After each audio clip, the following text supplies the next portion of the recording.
Jared White here at Compass Capital Management, and now it's time for our mid-year market review and market outlook for the rest of this year. So the first half of 2023, we saw the S&P 500 up 17%, whereas the bond market was relatively flat due to rising interest rates.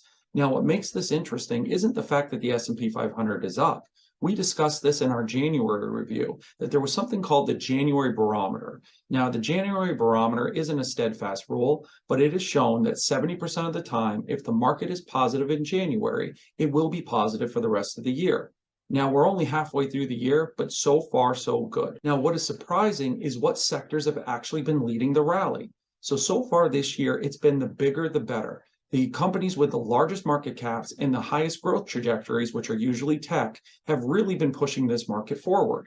Now, last year, these are the same companies that were crushed. So oftentimes we get this notion that if there's a trend, whether it's down or up, that we should be switching lanes and trying to jump on that wave.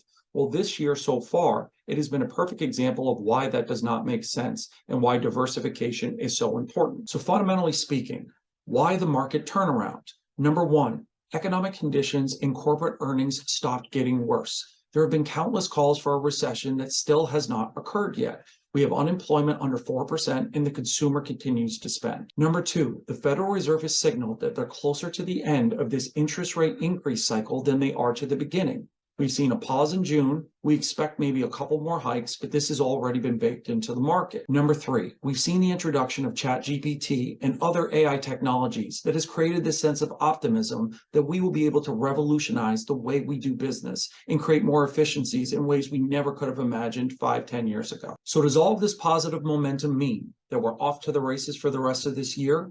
Not so fast. Stock prices are considerably higher than they were at the end of 2022.